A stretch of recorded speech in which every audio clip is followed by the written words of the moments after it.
नमस्कार सर। नमस्कार सर। क्या शुभ नाम है जी आपका? जी मेरा नाम मनोज कुमार उर्फ मनोज दास है। सर कहाँ से आए हैं आप? मैं हिसार का रहने वाला हूँ। सर क्या काम करते हैं आप? मैं Prannath Pranami institute of management and technology Hisar में सिविल इंजीनियरिंग में असिस्टेंट प्रोफेसर की पोस्ट पर हूँ। सर संत रामपाल जी महाराज से नाम उपदेश लेने से पहले आप कौन सी भक्ति करते थे? जी बहुत लंबी कहानी है, मैं आपको संक्षेप में बताना चाहूँगा। हम बचपन से ही जैसे पेरेंट्स से सुना, हनुमान जी की सोमवार को शिव जी भगवान के व्रत रखना, शुक्रवार को शेरावाली माता के व्रत रखना, मंगलवार को हनुमान जी के व्रत रखना, और इनके अलावा सभी देवी देवता जो भी जिनके बारे में भी सुनते थे सबके व्रत करना, पूजा करना, भक्ति करना सब करते थे। क्योंकि बचपन से ही मेरे दादी जो थे वो भी सत्संग करते थे, और हमारी फैमिली में सबसे बड़ा दुख था ड्रिंक का। मेरे फादर ड्रिंक करते थे, मेरे चाचा ड्रिंक करते थे, मेरे दादा ड्रिंक करते थे, मेरे दादी सत्संग करते थे। फिर भी पता नहीं वो ऐसा नकली सत्संग था जिसके बारे में अब पता चला, जिसके कारण वो घर में इतनी ड्रिंक घुसी हुई थी कि बचपन से ही हम छोटे छोटे थे। मेरे मदर को पिटते हुए देखा मैंने, मेरे फादर को ड्रिंक के कारण बाहर से पिट के आते हुए देखा मैंने। हम बच्चे थे तो उस ड्रिंक का कोई इलाज नहीं था। मेरे फादर ड्रिंक करके आते थे, मेरे मदर को पीटते थे, हमें पीटते थे। हम मदर को बचा नहीं सकते थे, बस बेड के नीचे छुप जाना, फ्रिज के पीछे छुप जाना, जहाँ जगह मिलती थी छुप जाते थे और बहुत डरे हुए रहते थे हमेशा। तो मेरी मदर से यही सुना था, क्योंकि वो दुखी रहते थे तो परमात्मा के आगे हाथ जोड़ के यही प्रार्थना करते थे कि मेरे फादर की ड्रिंक छूट जाए। उन्होंने भी जब से शादी होके वो घर आए थे तब से ही वो ड्रिंक देखी थी।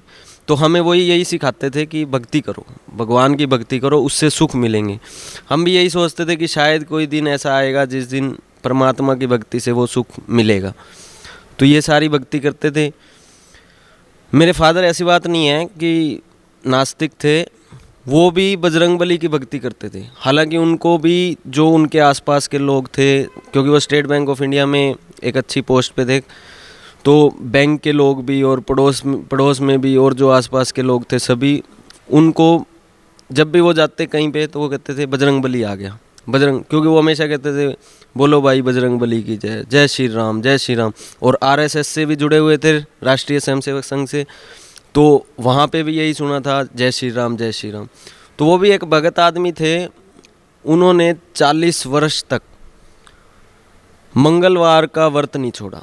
हर वर्ष वैसाखी पे हरिद्वार जाते थे, वहाँ से अपना गंजे होके आते थे। हर वर्ष वैष्णो देवी जाते थे, हमें भी लेके गए वैष्णो देवी, हमेशा लेके जाते थे। 1 साल बाद या 2 साल बाद वैष्णो देवी लेके जाते थे, वैसाखी पे हरिद्वार लेके जाते थे। और भी जहाँ पे उनको मतलब ये लगता था कि कोई भगवान टाइप की चीज़ है, भक्ति नाम की चीज़ है, तो वो भी जाते थे। लेकिन ड्रिंक जो थी उसके कारण उन्होंने घर को बर्बाद कर रखा था, खुद को बर्बाद कर रखा था, हमें बर्बाद कर रखा था। तो उस डर से, ड्रिंक के डर से भक्ति में हम भी लीन थे। तो उसके बाद 1994 की बात है, हमारे एक पड़ोस से एक अंकल थे, वो राधा स्वामी डेरा ब्यास से नाम लिया हुआ था उन्होंने। तो वहाँ से नाम लेने के बाद उन्होंने मेरे फादर को बताया, तो वो कुछ एक संडे के सत्संग थे, वहाँ जाने लगे उनके साथ। तो 1 जून का भंडारा होता है वहाँ, छुट्टियाँ हुई थी हमारी स्कूल की।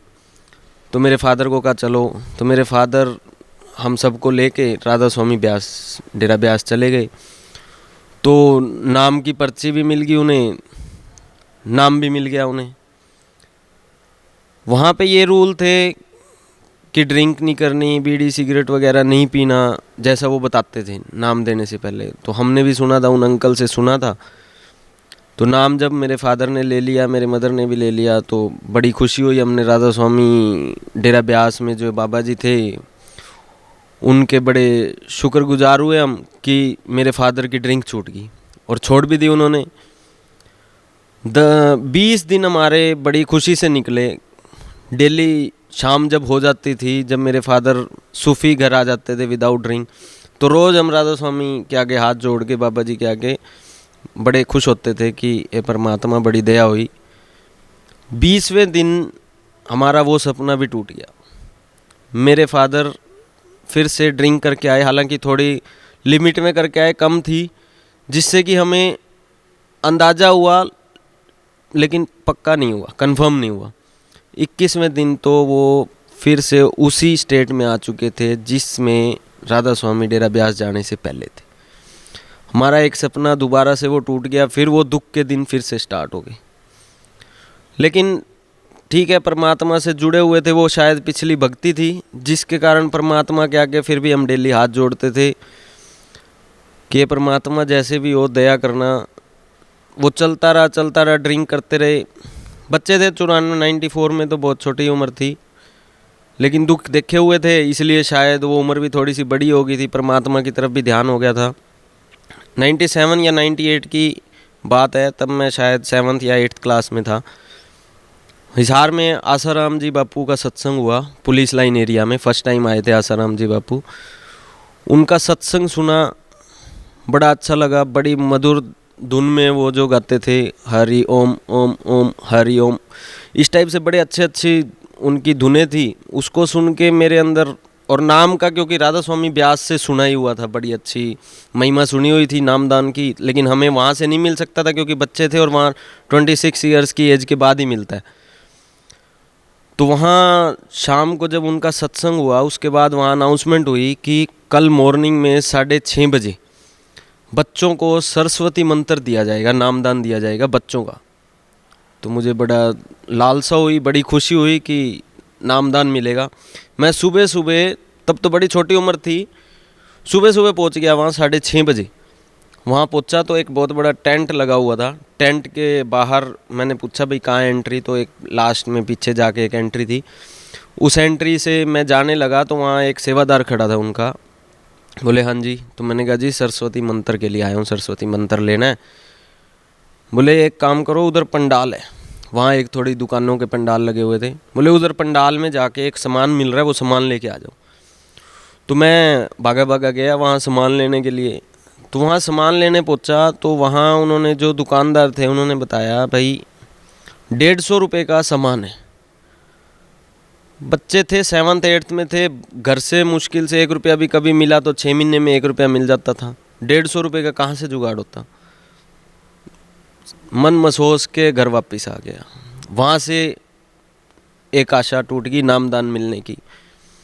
चलते रहे, जैसे भी था भगवान की भक्ति जैसी भी थी करते रहे।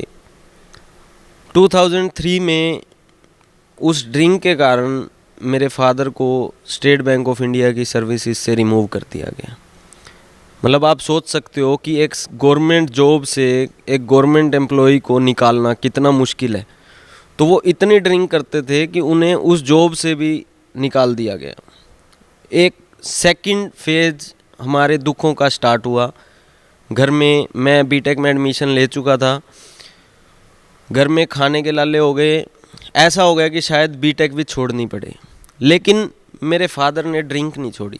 2003 से 2006 तक मेरी बीटेक चलनी थी। मेरी मदर ने अपना सोना गिरवी रख के, और जैसे भी उन्होंने थोड़ी बहुत सेविंग करते थे, कोई 50 रुपये, कोई 5 रुपये कहीं से बचू के मेरी बीटेक कंप्लीट करवाई। अदरवाइज़ मेरे को तो एक बार ये भी हो गया था कि शायद बीटेक छोड़नी पड़ेगी। 2006 में मेरी बीटेक कंप्लीट हुई। जॉब का एक छोटा सा जुगाड़ हुआ, लेकिन वहाँ पे मेरा एक एक्सीडेंट हो गया साइट पे, जिसके कारण मेरे यहाँ डिसलोकेट हो गया था शोल्डर, और मुझे वो जॉब छोड़ के भी घर वापस आना पड़ा। तो वो दुख का 3rd फेज था। लेकिन मेरे फादर की ड्रिंक की इतनी लत थी, गंदी लत थी, कि वो जॉब छोड़ने के बाद, उनकी जॉब से निकालने के बाद भी उन्होंने 2003 से 2007 तक ड्रिंक नहीं छोड़ी। वही दुख, हमारे गली से किसी का फ़ोन आता, अरे तुम्हारे फादर यहाँ गिरे हुए हैं, उठा जाओ, नालियों में गिरे होते थे। कभी हम किसी से लड़ाई हो रही है, वहाँ से छुटवा के आते थे, हमें भी पीटते थे, उन्हें भी पीटते थे। तो बड़ा गंदा माहौल था घर का। बस वो राधा स्वामी ब्यास से जुड़े तो हुए थे, हालांकि मेरे मदर ने वहाँ इतनी सेवा की है, मैं आपको बताऊं, और मेरे फादर ने भी, हमने राधा स्वामी व्यास के मुंबई में सत्संग अटेंड किए, क्योंकि उन्हें एलटीसी मिलती थी हर साल गवर्नमेंट की तरफ से। तो उस एलटीसी को लेके मुंबई, बेंगलोर, भोपाल, शिमला, कई और भी बहुत सत्संग अटेंड किए। हर जगह जाते थे, हर साल जाते थे, लेकिन कोई बेनिफिट नहीं हुआ। हमारा घर बर्बाद हो गया। जब 1994 में मेरे फादर ने वहाँ से नाम लिया था तो हम राजा थे, क्योंकि एक अच्छी सैलरी आती थी। हालांकि ड्रिंक के कारण दुखी थे, लेकिन वैसे घर में किसी चीज़ की कमी नहीं थी। और 2003 तक आते आते, 2007 तक आते आते भिखारी हो चुके थे हम, बिल्कुल रोटी के लाले पड़ चुके थे, घर में कुछ भी नहीं था। तो भगवान की ये भक्ति करते थे। उसके बाद मैं आपको बताता हूँ, और 2003 के बाद मेरी मदर क्योंकि दुखी हो चुके थे, तो उनके घुटने भी जो है ना बिल्कुल ख़त्म हो गए थे। दोनों घुटने बेड पे गिर चुके थे। हालांकि वो सेवा करने जाते थे ब्यास में सेवा करके जब भी आते थे, डेढ़ हफ्ता, दो हफ्ता उनके पेट में पता नहीं कैसा दर्द उठता था। चीखते रहते थे 2 हफ्ते, उठते नहीं थे बेड से। मतलब यूँ बिल्कुल हम तो मरे हुए थे। मेरे मदर तो यूँ समझ लो कि बचपन से जब से मैंने देखा उन्हें, उन्होंने इतने दुख सहे हैं, मतलब मैं नहीं बता सकता कि कितने, आप सोच भी नहीं सकते। हमने तो देखा उन्हें। 2007 की बात है। 2006 में मैंने फिर संत रामपाल जी का नाम सुना। नाम क्या सुना, बहुत गंदगी से नाम सुना था। ऐसा गंदा नाम सुनाया था लोगों ने टीवी में, न्यूज़ चैनल्स में। करोंथा कांड हुआ था। संत रामपाल जी, अब फेस से भी संत रामपाल जी इतने सिंपल हैं, एक जाट की लुक है, तो ऐसे लगा जैसे उसमें उन्होंने सुनाया कि ऐसे ऐसे संत, ऐसे रामपाल जी हैं, करोंथा में हैं, उन्होंने ऐसे ज़मीन कब्जा रखी है, वहाँ पे ऐसे लेडीज़ को पानी नहीं पीने देते, और भी बहुत न्यूज़ में बहुत गलत आया, और संत रामपाल जी को जेल में डाल दिया। तो एक माइंड में आया कि राधा स्वामी डेरा ब्यास जैसे संत, गुरविंदर सिंह जी जैसे संत इस धरती पे कोई नहीं है। हम बहुत अच्छे से 94 में एक महापुरुष से जुड़े हुए हैं, और बाकी संतों के लिए तो बहुत गंदे विचार आए। तो 2007 की बात है। मेरे साथ एक फ्रेंड थे, उन्होंने मुझे संत रामपाल जी से, उन्होंने करोंथा आश्रम से जुड़े हुए थे वो, तो उन्होंने मुझे बताना शुरू किया। मैं राधा स्वामी व्यास से जुड़ा हुआ था, और संत रामपाल जी के बारे में वैसे भी बड़ा गलत सुना हुआ था। नहीं सुना मैंने। 1 महीना निकला, 2 महीना निकला, वो क्या करता, डेली आके अपना सुनाना शुरू कर देता। अच्छा, राधा स्वामी के बारे में बताने लग जाता। तो मुझे और भी गलत लगता कि भाई तुम अपना कर लो जो तुम्हारे, ठीक है तुम हैं, क्योंकि ज्ञान तो हमें था ही नहीं राधा स्वामी का। बस ये था कि जुड़े हुए हैं, देखा देखी, क्योंकि वहाँ इतनी जनता आती है। मैं आपको बताऊँ, करोड़ों जनता इकट्ठा होती है। तो करोड़ों जनता को देख के हम भाई कुछ ना कुछ तो ज़रूर होगा, तभी हम भी चले जाते थे। तो उसने बताना शुरू किया।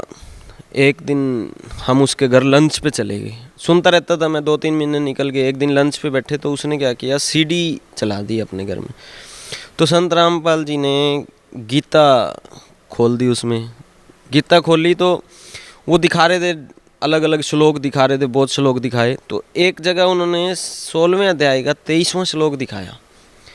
उसमें लिखा हुआ था कि शास्त्र विधि को त्याग के जो मनमाना आचरण करते हैं, उन्हें ना तो कोई लाभ है, ना कोई सिद्धि है, और ना ही कोई परम गति है। और 16वें अध्याय के फिर 24वें मंत्र में ये लिखा था, इसलिए हे अर्जुन, तेरे लिए कर्तव्य है और अकर्तव्य के लिए शास्त्र ही प्रमाण है। तो ये चीज़ देख के, और फिर उसमें 2-3 चीज़ और भी दिखाई। हम जैसे 1 घंटा लंच करा, हमने बैठे रहे तो सुनता रहा मैं भी। काफ़ी वेद भी, 1-2 वेद भी खोल के दिखाए। तो ये चीज़ देख के मेरे को ये लगा कि ये संत बातें तो बहुत बढ़िया कर रहा है। करोंथा कांड सुना है तो कुछ और सुना है। अच्छा, फिर मैंने उससे थोड़ा सा वैसे पूछ लिया, मैं भाई ये ऐसी ऐसी बातें हैं, और फिर ये करोंथा कांड। तो फिर उसने मेरे को बताया कि सत्यार्थ प्रकाश जो है बहुत घटिया किताब है, उसके अंदर ऐसे ऐसे गलत लिखा हुआ है। और महर्षि दयानंद सरस्वती, जिसको दुनिया महर्षि के नाम से जानती है, उसने तो बहुत गलत लिखा हुआ है। और संत रामपाल जी जैसे ये गीता और वेद दिखा रहे हैं, ऐसे ही सत्यार्थ प्रकाश खोल के दिखाते थे। और आर्य समाजियों ने, और भूपेंद्र सिंह हुड्डा मुख्यमंत्री हरियाणा, जो कि खुद आर्य समाजी हैं, इन सब ने मिल के एक षड्यंत्र रचा, जिसके तहत संत रामपाल जी को जेल में, रोहतक जेल में डाल दिया। मुझे विश्वास नहीं हुआ, क्योंकि हम आर्य हाई स्कूल में भी पढ़े हुए हैं। बचपन से जो हमारा घर है उसकी पिछली साइड ही एक आर्य हाई स्कूल है। वहाँ डेली मॉर्निंग में हवन होता है, मंत्रों से बहुत माइक लगा के मंत्र चलाए जाते हैं। और हमारे पड़ोसी हैं, वो अध्यक्ष हैं आर्य समाज के हिसार के, तो वो करते रहते हैं, भंडारे करते रहते हैं और सत्संग हवन करवाते रहते हैं। तो मुझे विश्वास नहीं हुआ सत्यार्थ प्रकाश की उनकी बातों पे। और मेरी सिस्टर हैं, वो संस्कृत से PhD हैं, तो उनके एक कॉलेज से भी उन्हें ना एक सत्यार्थ प्रकाश गिफ्ट में मिली हुई थी, प्राइज़ मिली थी शायद। तो मैंने घर जाके मैंने उससे पूछा, भाई अच्छा ये बता सत्यार्थ प्रकाश में, तो उसने मेरे को लिख के दे दिया, बोला ये चेक कर लेना, ये चेक कर लेना, ये चेक कर लेना। तो घर जाके मैंने वो सत्यार्थ प्रकाश खुद अपने मंदिर में जो रखी हुई थी उसे चेक किया। और जब उसमें चेक किया तो वो एज इट इज़ वो गंदगी मुझे मिली जो उसने मुझे बताई थी, जो संत रामपाल जी प्रोजेक्टर्स पे और सत्संग में अपने बताते थे। इतना जब देख लिया तो उसके बाद मुझे लगा कि चलो वो तो ठीक है, सत्यार्थ प्रकाश ठीक है, साइड में रखो। मुझे ये लग रहा था कि जो ये गीता में और वेदों में दिखा रहे हैं ये संत रामपाल जी, बाहर का कवर तो गीता प्रेस गोरखपुर का दिखा रहे हैं और अंदर जो है संत रामपाल जी ने अपना ज्ञान डाल दिया। तो मैं वहाँ हमारे अर्बन स्टेट हिसार में ये गीता प्रेस गोरखपुर वालों की बुक्स की शॉप है, वहाँ से गीता खरीद के लाया। आर्य समाज मंदिर है हिसार में, वहाँ से 4 वेद खरीदे मैंने, वेद और गीता संत रामपाल जी के CD से। और आपको मैं बताऊँ, जुगाड़ नहीं था, 2000 रुपये का जुगाड़ करके मैं CD प्लेयर खरीद के लाया और उस सत्संग को चला के पॉज कर देता था। मैं जो पेज दिखाते थे उसको चेक करता था। 10 महीने लगाए मैंने इसमें। गीता, 4 वेद, पुराण खरीद के लाया, उनको चेक किया। अच्छा, गुरु ग्रंथ साहब को मेरे मदर पढ़ते थे, गुरुद्वारा था हमारे पड़ोस में, तो वहाँ गुरुद्वारे में डेली जाके गुरु ग्रंथ साहब पढ़ते थे। तो कबीर साहब, वो नानक जी की वाणी उसमें सुनी थी मैंने संत रामपाल जी से कि ऐसे ऐसे 24 नंबर पेज पे लिखा हुआ है, फाई सूरत मुलुक की वेश ठगवाड़ा ठगी देश, खड़ा से आना बोता बार, ये धानक रूप रहा करता। और उसके अलावा भी उसी पेज पे कम से कम 6-7 बार धानक रूप रहा करता और धानक रूप रहा करता। तो मैंने मेरे मदर को कहा भी एक बार चेक करके आना आप। तो मेरे मदर चेक करके आए, बोले हाँ भाई धानक रूप रहा करता, बिल्कुल लिखा हुआ और ये वाणी एज इट इज़ लिखी हुई है। फिर 721 नंबर पेज के बारे में बताया कि हक्का कबीर करीम तू बे ऐप परवदिगार, परमात्मा का नाम एज इट इज़ लिखा हुआ कबीर। वो भी चेक करवाया, मेरे मदर बोले हाँ बिल्कुल लिखा हुआ। जब ये टोटल पढ़ लिया मैंने, टोटल देख लिया, उसके बाद फिर ये विश्वास हुआ कि परमात्मा तो कबीर है। अच्छा, एक चीज़ और थी कि राधा स्वामी सत्संग में हमेशा कबीर साहब की वाणी, दादू जी की वाणी, नानक साहब की वाणी और मलूक दास जी, गीसा दास जी, बुल्ले शाह, ये सब की वाणी सत्संग से यूज़ करते थे। तो फिर ये पता चला कि इन सब की वाणी में संत रामपाल जी के सत्संग से सुना कि सब कह रहे हैं कबीर जी भगवान है, परमात्मा तो कबीर है, परमात्मा कबीर है। हर सत्संग में हर संत जिसको परमात्मा मिले सभी ये कह रहे हैं कि परमात्मा तो कबीर है। तो फिर पता चला कि राधा स्वामी तो एक अज्ञान का भंडार था। उन्होंने कबीर साहब की सिर्फ 10 या 20 वाणियाँ उठा ली, उसी को एक सत्संग में उठा लेते हैं और उनका भंडार कर देते हैं, सिर्फ जनता को बता देते हैं और करोड़ों जनता उन्होंने बहका रखी। तो ये मेरा भक्ति मार्ग था। सर, जो भक्ति आप करते थे या आपके पेरेंट्स करते थे या आपकी दादाजी दादी जी करते थे, उस भक्ति का आप बता रहे हैं कि आपको कोई लाभ नहीं मिला, तो सर आप संत रामपाल जी महाराज के शरण में कैसे आए? तो जब ये सब मैंने 8-9 महीने में सब कुछ देख लिया, उसके बाद मैं घर में सत्संग सुनने लगा। संत रामपाल जी जो थे उस टाइम इन षड्यंत्रकारियों की वजह से, आर्य समाजियों की वजह से, मुख्यमंत्री भूपेंद्र सिंह हुड्डा की वजह से रोहतक जेल में थे। तो मैं रोता था। परमात्मा से एक ही इच्छा थी। परमात्मा ये कहते थे क्या मांगू कुछ स्थिर न रहाई, देखत नैन चला जग जाई, 1 लाख पूत 1.25 लाख नाती, उस रावण के दीवाना माती। तो सर्व सोने की लंका होती रावण से रणधीरम, और एक पलक में राज विराज यम के पड़े जंजीरम। जब इतनी बातें सुनी तो परमात्मा से सिर्फ एक ही इच्छा होती थी, हे बंदी छोड़ परमात्मा सतगुरु रामपाल जी, इस दास को बस उस सतलोक का रास्ता दे देना। सतलोक के अलावा कुछ नहीं चाहिए। परमात्मा जितने भी दुख हैं, चाहे हाथ कट जाए, पैर कट जाए, जब परमात्मा से उन भक्तों के बारे में सुना जिन्होंने भक्ति की और परमात्मा के लिए दुख सहे और उसके बाद परमात्मा मिले, तो परमात्मा से एक इच्छा होती थी, ये बंदी छोड़, बस सतलोक का रास्ता दे देना, चाहे पैर कट जाएं, हाथ कट जाएं, लंगड़े पड़े रहें, परमात्मा बस सतलोक ले चलना, कुछ नहीं चाहिए इस धरती पे। लेकिन परमात्मा की एक और वाणी आती थी, सत्संग में आता था, गुरुजी सत्संग में बताते थे कि आज वो टाइम है, वो संत इस धरती पे है, वो ज्ञान इस धरती पे है और वो नाम इस धरती पे है जिसके लिए सभी साधु सभी संत भटकते रहे, लेकिन परमात्मा नहीं मिला। तो मुझे ये दुख होता था कि ये परमात्मा ज्ञान भी पता चल गया, पूर्ण संत के बारे में भी पता चल गया, लेकिन वो नाम नहीं मिल सकता। क्योंकि जब भक्तों से मिलता था, जब औरों से मिलता था, तो वो सब और दुनिया सब ये कहते थे कि भूपेंद्र सिंह हुड्डा की जब तक सरकार है तब तक संत रामपाल जी को वो बाहर नहीं आने देगा। तो ये होता था कि ये परमात्मा, आप परमात्मा हो और भूपेंद्र सिंह हुड्डा क्या चीज़ है, सरकार क्या चीज़ है, तो आप बाहर आ सकते हो परमात्मा, मुझे नाम दो, आपका बच्चा, बस आपके चरण चाहिए और कुछ नहीं चाहिए। रोता था, डेली जाता था बाइक पे कहीं इधर उधर, कभी भी कहीं पे भी जाता था, परमात्मा का सत्संग दिमाग में घूमता रहता था। सिर्फ एक ही ललक थी, ये परमात्मा नामदान मिले, नामदान मिले, नामदान मिले, रोता रहता था। एक दिन रात को मैं आपको बताता हूँ, तब तक गुरुजी आए भी नहीं थे, रोहतक जेल में ही थे। मेरे घर, मेरे रूम में, मेरा अलग रूम बना लिया था मैंने, क्योंकि मैं सिर्फ सत्संग ही सुनता रहता था, टीवी वगैरह सब देखना छोड़ दिया था। मेरे घर वाले भी हालांकि ये कहने लग गए थे कि तू पागल हो जाएगा। मैंने कहा था कि परमात्मा मिल जाए मैं तो पागल भी हो जाऊंगा, कोई दिक्कत नहीं है। तो वहाँ मेरे रूम में आए, मुझे गुरुजी मिले। वहाँ गुरुजी आए, मेरे से 5 मिनट बात की। मैंने गुरुजी से कहा, मैं गुरुजी ऐसे ऐसे, आप कब आओगे, कैसे मिलोगे? तो परमात्मा ने मुझे आश्वासन दिया, बेटा जल्दी आऊँगा और तुझे नामदान दूंगा बहुत जल्दी, और तू चिंता मत कर, तेरे साथ रहूँगा और ऐसे ऐसे सुख दूंगा तू सोच नहीं सकता। उस दिन मुझे विश्वास हो गया कि, क्योंकि उसमें सत्संग में मैंने ये भी सुना था कि संत वचन पलटे नहीं, पलट जावे ब्रह्मांड। तो ये विश्वास हो गया कि बहुत जल्दी ही गुरुजी मिलेंगे। तो 30 अप्रैल 2008 को संत रामपाल जी से मैंने नाम लिया। संत रामपाल जी उस दिन रोहतक जेल से दौलतपुर रोड पे बरवाला आश्रम में आए थे, और मुझे जैसे भी पता चला, मेरे एक दोस्त ने, हालांकि किसी को बताना नहीं था जिन्होंने नामदान नहीं लिया हुआ था, मुझे पता चला, तो मैंने हिसार से, मैं आपको बताता हूँ, उस दिन वो 1 घंटे का रास्ता जो था मेरा पूरा नहीं हो रहा था। जितनी स्पीड हो उसकी मैंने बाइक भगाई और आके संत रामपाल जी से उसी रात को, जिस दिन संत रामपाल जी आश्रम में आए थे, नामदान लिया।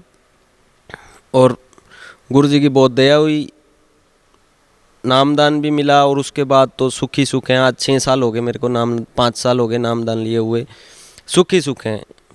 इतने सुख हैं कि कैमरामैन कैमरा पकड़े पकड़े थक जाएंगे, आप ये माइक पकड़े पकड़े थक जाओगे। वो सुखों को मैं नहीं गिनवा सकता। डेली ऐसे सुख हो रहे हैं, क्या बताऊं मैं आपको। फिर भी सर, हमारे दर्शकों की ये अभिलाषा होती है, जिज्ञासा भी रहती है कि संत रामपाल जी महाराज से नाम उपदेश लेने वाले भक्तों को बहुत से लाभ होते हैं। तो हम भी चाहेंगे कि हमारे दर्शकों को इस बात की जानकारी दें आप कि संत रामपाल जी महाराज से नाम उपदेश लेने के बाद आपको क्या क्या लाभ हुए। सबसे पहला सुख तो जो मैं आपको बताता हूँ, बचपन से जो हमने देखा था मेरे फादर को ड्रिंक करते हुए, मैंने परमात्मा से कभी नहीं मांगा कि मेरे को कोई सुख चाहिए। लेकिन गुरुजी कहते हैं, बेटा, सत्संग में कहते हैं कि ये असली बाप है, असली पिता है, और पिता को ये पता होता है कि बच्चा कब भूखा है, कब इसको ठंड लगनी है, इसको रजाई चाहिए, कब इसको ठंड लगेगी स्वेटर चाहिए, कब इसने दूध पीना है। तो इस परमात्मा को वो पता है कि हम बच्चों को कब क्या चाहिए। मैंने घर में सीडी चलाई थी, सत्संग चलाया था। मेरे फादर, वो दिन है, आज का दिन है, आज 5 साल हो चुके, 6 साल ड्रिंक छोड़ दी। सबसे पहला सुख था। दूसरा सुख था, मेरे मदर के घुटने ख़राब हो चुके थे, दोनों घुटने। हम उनको नैनीताल से दवाई, पता नहीं कहाँ कहाँ से दवाई दिलवाई थी। क्यों घुटने ख़राब हुए? 2.5 घंटे 3 घंटे मेरे मदर सुमरन करते थे। राधा स्वामी व्यास से बताया जाता है कि ऐसे ऐसे 2.5 घंटे आपने सुमरन करना है। तो वो रात को 3 बजे उठ जाते थे, सुबह 6 बजे तक, 7 बजे तक वो ओढ़ के और सुमरन करते रहते थे चौकड़ी मार के, जिसके कारण उनके दोनों घुटने जाम हो गए। उन घुटनों के जाम होने से हम इतने परेशान थे, वो बेड पे पड़े रहते थे। उनको हम पता नहीं कहाँ कहाँ लेके गए, दो उठा के लेके जाते थे। आज मैं आपको बताता हूँ, मेरे मदर ने हालांकि शुरू में नाम नहीं लिया था। जब तक नाम नहीं लिया था तब तक वो भी दुखी रहे। मेरे फादर की ड्रिंक छूट गई थी, सबसे बड़ा सुख हो चुका था। लेकिन क्योंकि वो नहीं जुड़े थे इसलिए उनके घुटने दर्द रहते थे। और मेरे मदर तो ये कहते थे कि एक गुरु बना लिया, दूसरा गुरु नहीं बनाना। ज्ञान भी सुन चुके थे, ज्ञान समझ भी आ गया था कि राधा स्वामी डेरा ब्यास वालों के पास कोई ज्ञान नहीं है, परमात्मा नहीं है। लेकिन क्योंकि वहाँ सत्संग ब्यास में ये बताया जाता है कि अपना गुरु नहीं बदलना, पति तो एक बार किया जाता है। वो इसलिए कि उनकी जो संगत है वो वहीं जुड़ी रहे, उनको छोड़ के ना जाए। तो मेरे मदर ने वहाँ से जुड़े रहे। मेरी उनके साथ बहस होती रही, कम से कम 9-10 महीने मेरी बहस चली उनके साथ। लेकिन परमात्मा की दया हुई, संत रामपाल जी की दया हुई, 10 या 11 महीने बाद उन्होंने संत रामपाल जी से नाम उपदेश ले लिया। और इस बात पे लिया था कि आपकी जो इच्छा हो, मैंने उन्हें गारंटी दिलाई थी, आपके जितने दुख दर्द हैं, एक दुख तो देख चुके थे, मेरे फादर की ड्रिंक छूट चुकी थी, तो मैंने ये गारंटी दी थी कि सिस्टर की मैरिज नहीं हो रही थी, क्योंकि ड्रिंक करते थे फादर तो बदनाम थे, तो इसलिए सिस्टर की मैरिज भी नहीं हो रही थी। छोटा ब्रदर था, अच्छा सुडौल शरीर था, उसकी हेल्दी बॉडी थी, जिसके कारण वो भी जाट कॉलेज में बदमाशियाँ करता था। उसके पास कोई नौकरी का साधन नहीं था। परमात्मा ने मेरे पे तो दया करती थी, नौकरी भी हो चुकी थी मेरी। तो मैंने ये कहा था कि आपके जितने भी दुख हैं, ये घुटनों का दर्द, सिस्टर की मैरिज, ब्रदर की जॉब, मतलब कोई भी अगर एक भी पेंडिंग रह जाए, मैं संत रामपाल जी को छोड़ दूंगा।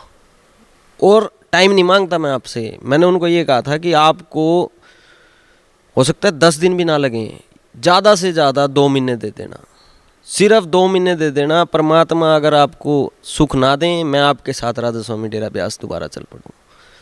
और परमात्मा ने बड़ी दया करी, मेरे मदर ने आके नाम लिया।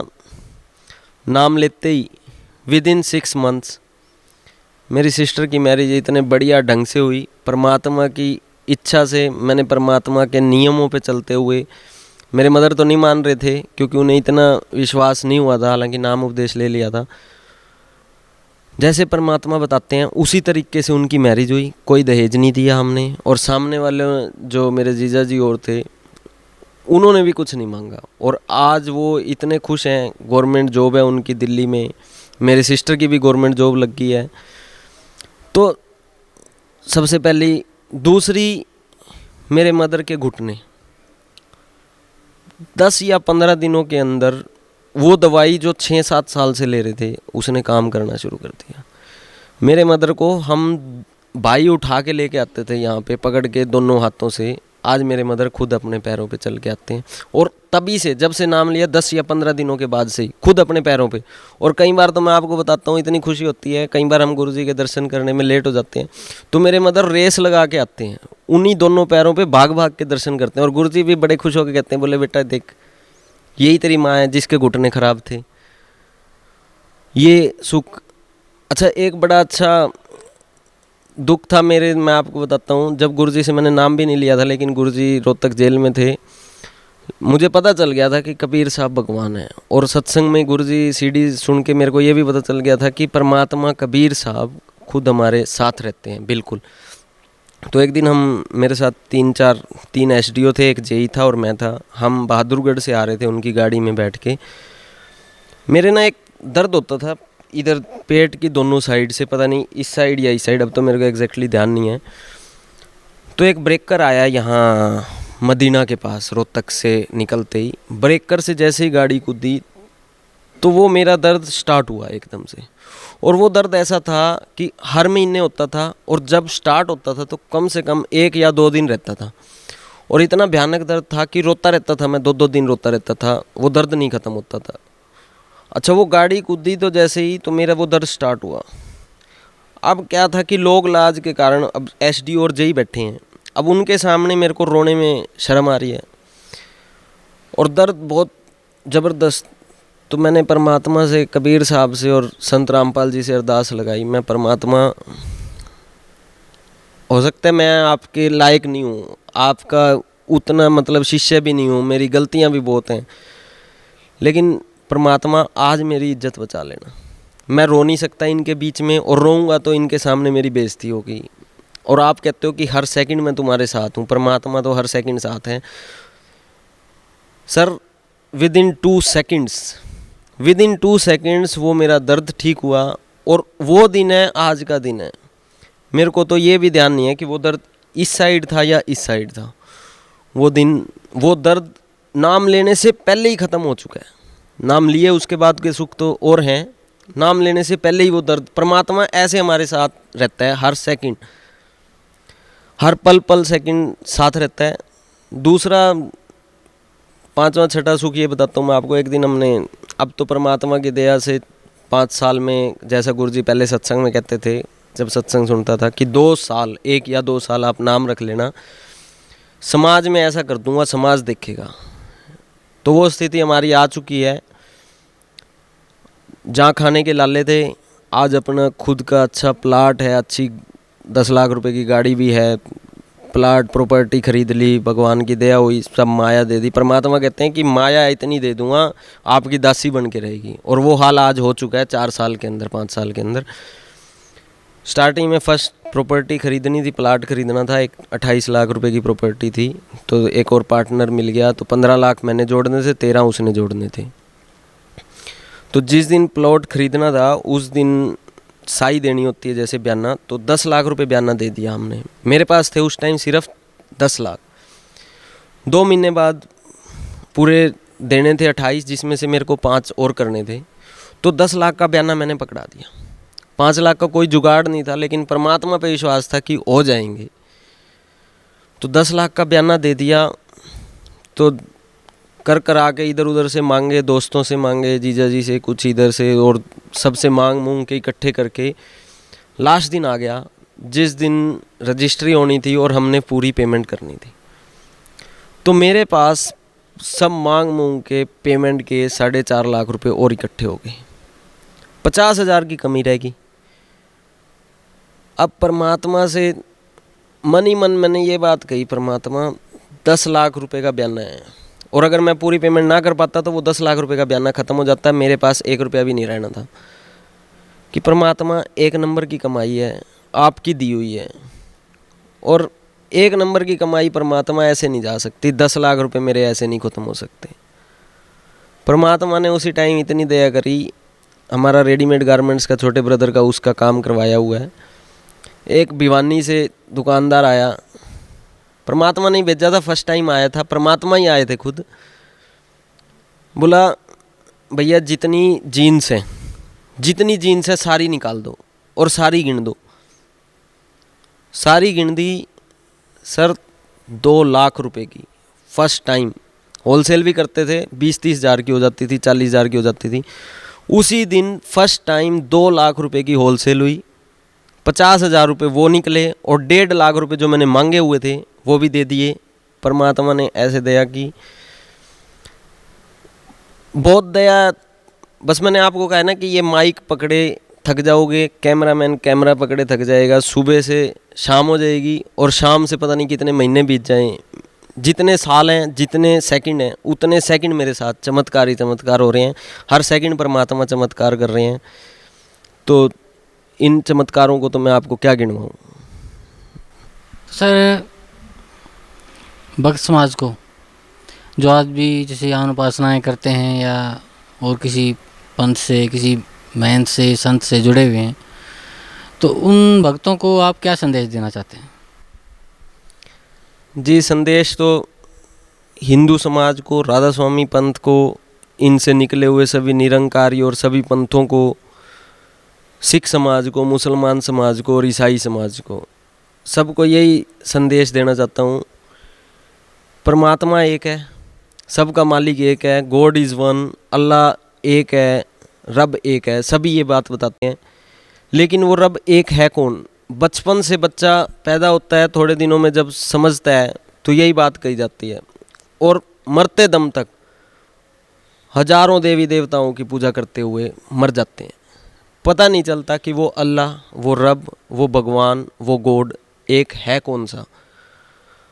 तो आज संत रामपाल जी सतलोक आश्रम बरवाला, जिला हिसार, हरियाणा में बैठे हुए प्रोजेक्टर्स के ऊपर विद प्रूफ उन्हीं ग्रंथों से गीता, चार वेद, मुसलमानों की कुरान शरीफ, सिखों के गुरु ग्रंथ साहब, 18 पुराण, ईसाइयों की बाइबल, और इसके अलावा जितने भी संत जिन्होंने परमात्मा से साक्षात्कार किया, अपने ग्रंथ लिखे, उन सब ग्रंथों को प्रोजेक्टर पे एज इट इज़ दिखाते हैं। लोग कहते हैं ये किताब पढ़ता रहता है, जितने भी लोगों, वो किताब नहीं है, वो वही ग्रंथ हैं जिनको पढ़ पढ़ के हमारे पूर्वजों ने, हमारे गुरुओं ने, हमारे पंडितों ने ब्रह्मा विष्णु शिव जी को भगवान बना दिया। पढ़ा नहीं उन्होंने, समझा नहीं उन्होंने, बस ऐसे ही हम अनपढ़ थे, हमारे पूर्वज अनपढ़ थे, तो उनको बता दिया भाई ब्रह्मा, श्रीमद् देवी भागवत में ब्रह्मा विष्णु शिव जी भगवान हैं, कुरान शरीफ में अल्लाह निराकार है, श्री गुरु ग्रंथ साहब में नानक जी के बारे में बता दिया कि वो सतनाम वाहिगुरु करते रहो। ईसाइयों ने बता दिया God is one but he is formless. तो ये सब बता दिया। आज संत रामपाल जी उन्हीं ग्रंथों से विद एडिटर, विद प्रकाशक सब प्रूफ दे रहे हैं कि वो परमात्मा कबीर जी हैं, वो सशरीर हैं, he is in form. Quran Sharif में साफ साफ उसका नाम लिखा हुआ है, कबीर देव हैं, अल्लाहु अकबीर। सूरत फुरकान 25 आयत 52 से 59 में साफ लिखा हुआ है कि वो इबादतन कबीरन, कबीर जी की पूजा करो। इन्होंने बड़ा कर दिया, और उसका भी प्रमाण नानक जी ने दे दिया है, आलम बड़ा कबीर, कि वो बड़ा कबीर ही है, वो कबीर ही बड़ा है और कोई नहीं है। वेदों में साफ साफ नाम लिखा है, तो कोई भी कन्फ्यूज़न नहीं रहेगी। आज किसी भी प्रश्न का उत्तर ऐसा नहीं है कि जो संत रामपाल जी ने ना दिया हो। तो सभी को यही, मेरे भाई बहन जितने भी हैं, नौजवान हैं या बुज़ुर्ग हैं, या मेरे अंकल आंटी जितने भी बड़े लोग हैं, माता पिता, सबको एक ही प्रार्थना है, संदेश भी है, प्रार्थना भी है, परमात्मा का संदेश है। संत रामपाल जी जो ज्ञान दे रहे हैं उसको ग्रहण करें, सतलोक आश्रम बरवाला में आएँ, सबसे पहले ज्ञान सुने। और मैं एक और गारंटी देता हूँ परमात्मा की तरफ से, मेरी तरफ से तो कुछ नहीं है, मैं तो एक मिट्टी हूँ, मिट्टी का जीव हूँ। जिस दिन परमात्मा जितने दिन चलाएंगे चलेगी ये मिट्टी, लेकिन परमात्मा की तरफ से, संत रामपाल जी की तरफ से इतनी गारंटी देता हूँ, कोई भी लाइलाज बीमारी हो, सब संत मना कर चुके हों, इस पूरे वर्ल्ड के, पूरे ब्रह्मांड के सब डॉक्टर मना कर चुके हों। कोई बीमारी हो, कोई दुख हो, कोई भूत हो, कोई जिन हो, संत रामपाल जी के चरणों में आके नाम उपदेश लो। और सबसे पहली कंडीशन है नियमों पे, उन नियमों पे चलो, कोई बीमारी नहीं रहेगी। ऐसी कोई बीमारी नहीं है जो ना कटे, कोई ऐसा दुख नहीं है जो ना कटे। गारंटी है परमात्मा की, कबीर साहब की, उस अल्लाहु अकबीर की। और ऐसी गारंटी इस धरती पे ब्रह्मा विष्णु शिव जी भी नहीं दे सकते। ब्रह्मा विष्णु शिव जी हमारे आराध्य नहीं है, सिर्फ उनका सत्कार है। सत्कार भी ऐसे है क्योंकि वो एक मिनिस्टर की तरह है। तो मैं परमात्मा की तरफ से गारंटी देता हूँ, उनके चरणों में बैठ के उनका दास होते हुए, क्योंकि मैंने पिछले 6 सालों में ऐसा अपने साथ देखा। और यहाँ जितने भी लाखों भगत आते हैं, कम से कम 20-25 लाख भगत हर सत्संग में जैसे भी आते रहते हैं, किसी से भी मिल के कोई भी पूछ के देख ले, सबके साथ ऐसे ही प्रमाण है। जितने मेरे साथ हुए हैं सभी ऐसे दुखी आते हैं, लेकिन बस यही है परमात्मा कि मेरे को चाहे जैसे मर्जी रखें, सतलोक ले चलें। ये मोक्ष जो है, ये जन्म मृत्यु का रोग है, इससे छुटकारा दिलवा दें। और सभी से यही संदेश है कि नौकरी हो या दुख हो, सब कुछ मिलेगा। परमात्मा धन भी देंगे, सब कुछ देंगे, लेकिन परमात्मा के चरणों में आके नियमों में रहना पड़ेगा। और यहीं आए, और इस धरती पे कुछ नहीं है, चाहे राधा स्वामी पंथ है, चाहे निरंकारी है, चाहे कृपालु मिशन है, चाहे विनोद वाले हैं, आसाराम बापू हैं, सबको मैंने देख लिया, पर्सनली देखा है मैंने, एज ए इंजीनियर देखा है, सबको छान रखा है। और मेरे साथ के और भाई बहन हैं यहाँ पे जो आते हैं, सब छान के आए हुए हैं, इसके अलावा कोई नहीं है। और गुरु जी ने तो, संत रामपाल जी ने तो आध्यात्मिक ज्ञान चर्चा के लिए सबको निमंत्रित किया हुआ है, और आज तक किसी ने जवाब नहीं दिया। क्यों नहीं जवाब दिया? क्योंकि उनके पास जवाब है ही नहीं, सब गलत हैं, छुप के बैठे हुए हैं। और इतनी भी गारंटी है, थोड़े दिन के अंदर ये छुप जाएंगे, निर्मल बाबा की तरह ये छोड़ के चले जाएंगे देश को, कोई नहीं दिखेगा यहाँ। चाहे ये सच्चा सौदा वाला है, चाहे राधा स्वामी, तो ये कोई संत नहीं है, ये एक बिजनेसमैन है, बदमाश लोग हैं ये। तो मेरी तो इस भोली जनता से, मेरे भाई बहनों से एक ही प्रार्थना है कि इन नकलियों को पहचानो, इन बिजनेसमैनों को पहचानो, इनके बिजनेस को ख़त्म करके एक परमात्मा को पहचानो, परमात्मा को पकड़ो और सतलोक चलो, सचखंड को चलो, जहाँ हमारे भाई बहन, हमारे महल खाली पड़े हैं, और उन मकानों में चलो और सुख को प्राप्त करो। इतना ही संदेश है। Thank you sir, thank you so much. Thank you.